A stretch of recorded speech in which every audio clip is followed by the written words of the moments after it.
All right, greetings, everybody. Welcome to Tri-State Triumphs for June the 2nd. We are pleased to be joined from Layton, Illinois, by the pride of Warsaw High School in Warsaw, Illinois, 1997 state champion, the man who hit the shot, Illinois High School Basketball Coaches Association Hall of Famer, Bill Heisler.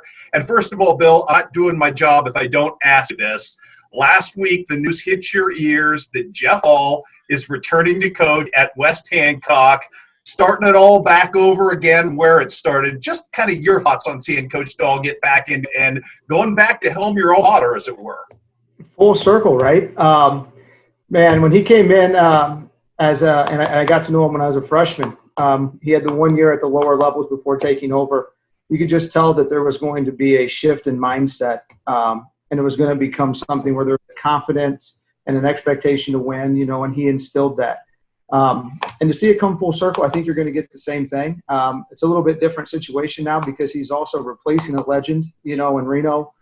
And what those two guys have been able to do for basketball in that area is incredible. I mean, they really made this 90s relevant from a basketball standpoint in that area. And I think he's going to bring a lot of those same things with him. I think Johnny on his staff is going to provide some incredible young energy.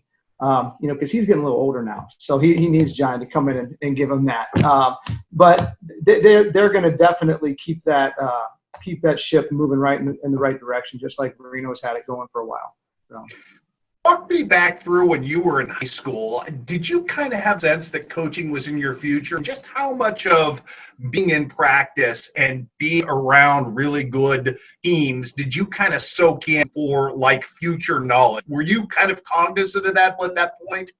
The thing about that is that I would say yes, but it was kind of subconsciously, right? I knew that I had to try to find an advantage or an edge, and a lot of times that came from knowledge over athleticism, because I didn't have that. All my coaches have made me very well aware. But I was always interested in trying to understand the game better to gain an advantage. And the biggest part of that is something that that's happened is with the coaches in my life. I had great mentorship from them and had relationships with them. And so the relationship piece of it, and then also trying to understand the game better. Those two pieces really molded a lot of how I approach the job now as a coach, and how I think back on what I learned and the life experiences and things that I got out of it was so much more than just basketball. But I don't think in high school I was thinking, man, when I grow up I'm going to be a coach. But when the day ended and I couldn't play anymore, I definitely had the itch to be around the game, and all those lessons and all those experiences and relationships I built throughout that. I think was a big piece that I didn't even realize was developing.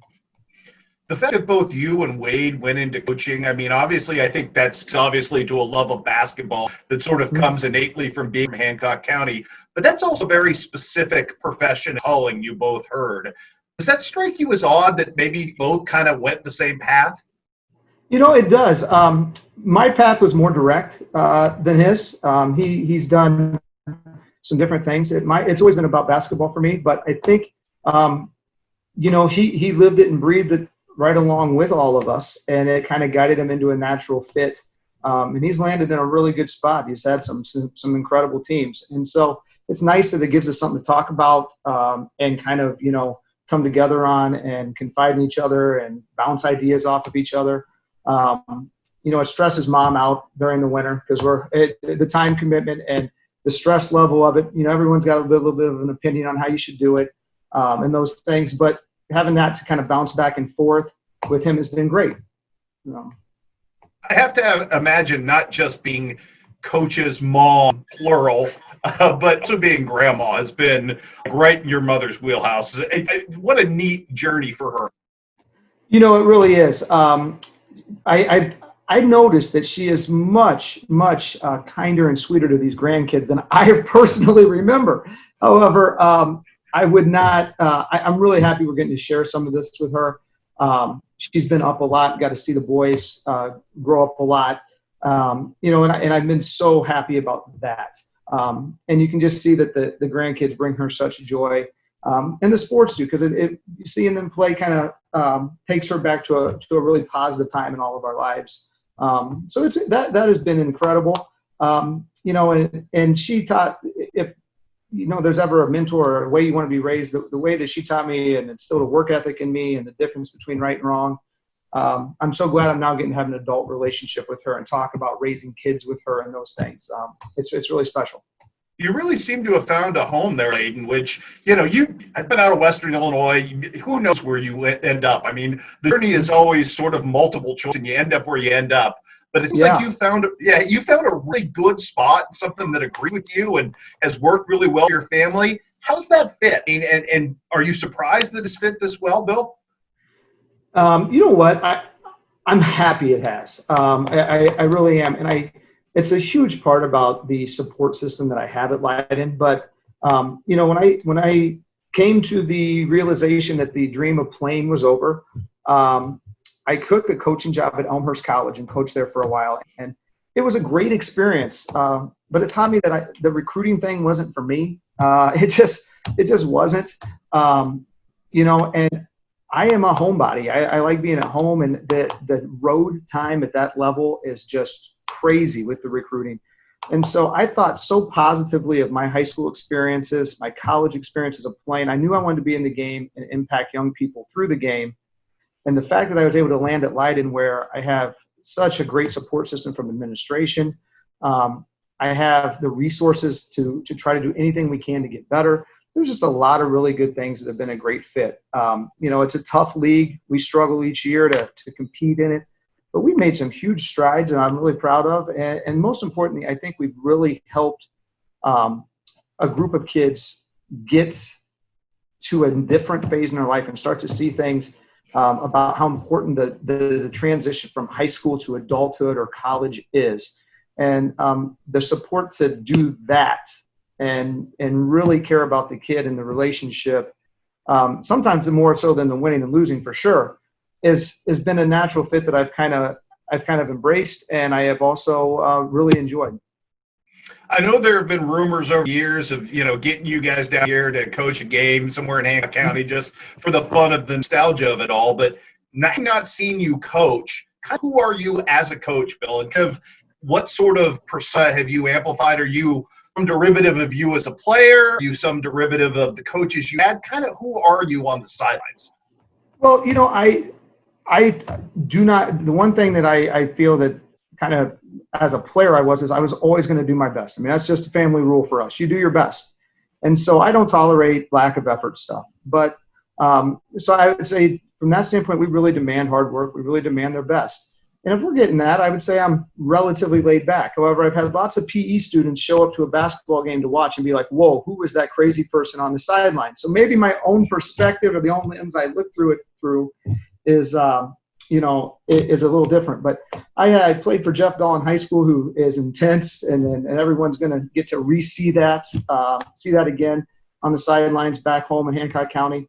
And then, you know, I don't know how connected they were to the staff at Western, but I played for Brad Underwood and Jim Kerwin. I mean, and so intensity from my coaches was just kind of something that was put into me. So I would say, yes, I'm intense, but I also kind of try to see the bigger picture. And as long as we demand that energy and their best, I don't think I'm too crazy.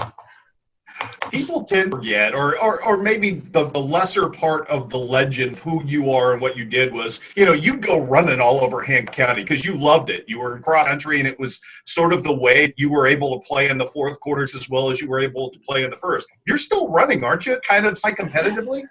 Who would have thought that cross country would be more into my personal training schedule than basketball? I mean, I hope my cross-country coach doesn't hear this, but I mean, I remember Craig Weir and I on the cross-country team, we would stop at parks on those long runs and play basketball and then run back, you know, and say that was our workout. It was always about basketball, but the running was to get in shape for basketball. Now I can't play basketball because I get so frustrated with myself. I don't do it, but I run all the time. You know, we do 5Ks, 10Ks. We've done a couple half marathons. And it's something that we can do with the whole family and really enjoy. I got to see you and your lovely wife, Jennifer, at the Hall of Fame induction, and you have two beautiful kids, boys who are 8 and 5 now. Are they basketball players? Hey, they love it. My youngest is just getting into it. You know, he's 5. But my oldest, man, he's got some real showing of some potential. He thinks he's a little better than he is, but his work ethic and love for it is pretty natural. And so it's great to see him, play and do those things and start to get more and more into it as we go. My kindergartner, he has the mindset of a kindergartner. He's into everything. So it's the WWE and basketball are kind of the big things in the house right now. Fatherhood, and I imagine marriage, obviously changes who we are, and I think it changes how we do our job. For you, what was the biggest takeaway from all of that and the importance of your relationship and what really matters in this world? Well, I think that, as I've mentioned a couple of times just naturally in this interview, is give your best. And, I say that, and our kids know that that's the expectation, is to do your best. And I think that's something Mom instilled in me. It's something my coaches demanded from me. Something my wife demands from me, and we demand from each other. And I think that has been really important, is that we try to give our best to our family and to one another, and we try to do that to our profession as well. So my wife absolutely hates it when we go out to like Walmart and somebody wants to talk sports or pulls me aside something that I did or a story I did. And she understands, though, it's part of the rules. Yeah. Jennifer used to yet somebody pull you aside and go, tell me about the shot again? Because I'm sure you still have to get some, don't you? She, at the state, like every year around March, it seems to be more, pop up more, whatever.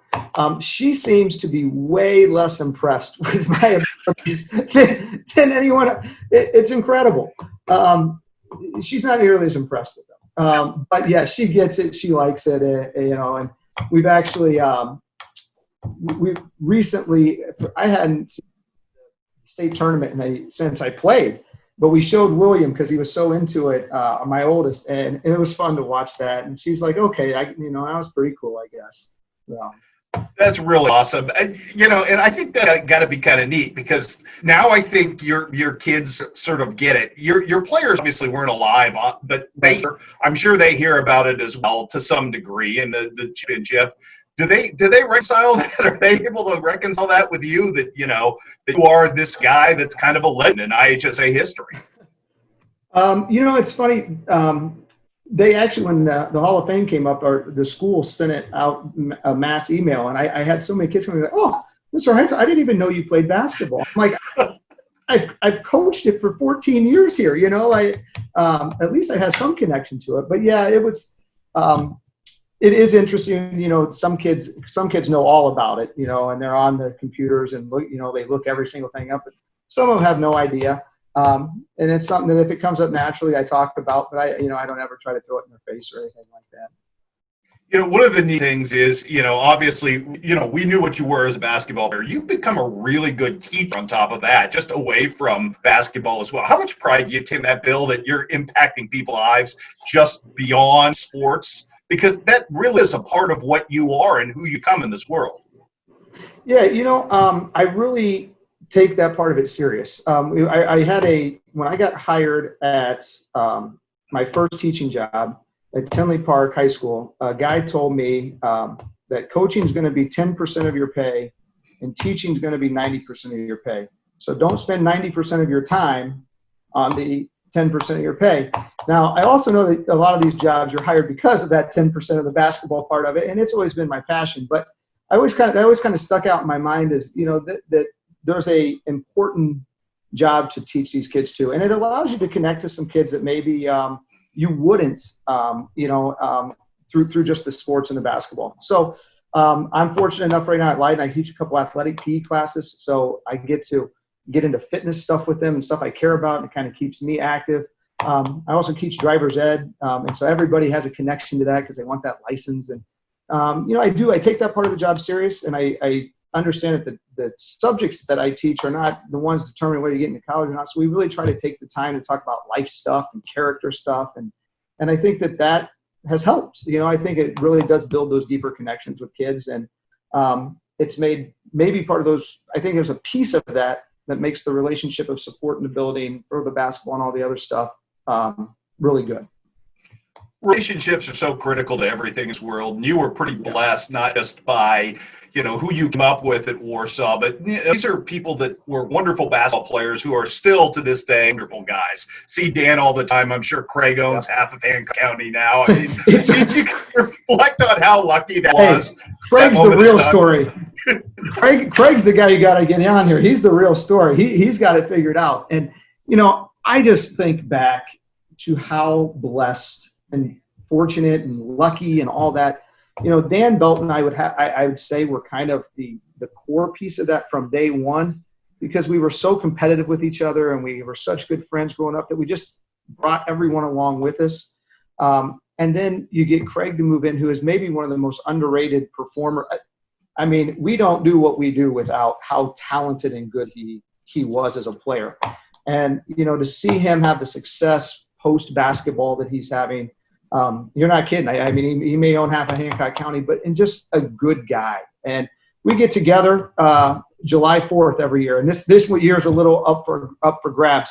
But the 4th of July, we usually get together, and to see those guys succeeding now past basketball and being able to talk about how just kind of special our group was. And as a coach, I have had some good groups, and I've had some groups that aren't good. And to see, I think it makes me appreciate how unique and special not only our group was, but just basketball in Hancock County through the late 90s, with the Nauvoo rivalry and Quincy being what they are. It was really a fortunate and incredible time for me. Last one for you, Bill, and I appreciate all the time you've given us. I think that we've asked everybody on the back end of these Tri-State Triumphs is, what did you learn along the way that's kind of fueled you now? And what did you take from your upbringing that's made you successful in your career as a coach and a teacher and a husband and a father? All those things are incredibly important. I guess the grander question is, what was the biggest takeaway from there? And you may have alluded to it, you always chase excellence. I would say that work ethic and kindness, the relationships you build with people, and just to count on people to always give your best, and I think that is the biggest things that I grew up with in my home, and I think that in the community I grew up in, people would always give you a chance to do your best. And I think about how important Bott Community Center was to our group growing up. Those were guys, Carl Condon and guys that volunteer their time to give kids a chance to do their best, just out of the kindness of their heart. So I'd say do your best in the kindness piece with that work ethic, are things that I think of when I think of being at home. Great job, good sir. You nailed it. I greatly appreciate it. Again, if you need any of this, or mom needs it more importantly, just holler at me. We'll get you taken care of. But this should run. Great. I'm going to run the whole review probably 10:30 on Tuesday after the show on the website, and then we'll cut it up for 6 and 10 on Tuesday. Okay. Hey, I appreciate it. Chris, I wanted to squeeze this in somehow, but man, I just remember how excited when you walked into a gym with the camera, how everybody got. I mean, you are a legend back there, and I appreciate you reaching out to me. And you are too kind, my friend.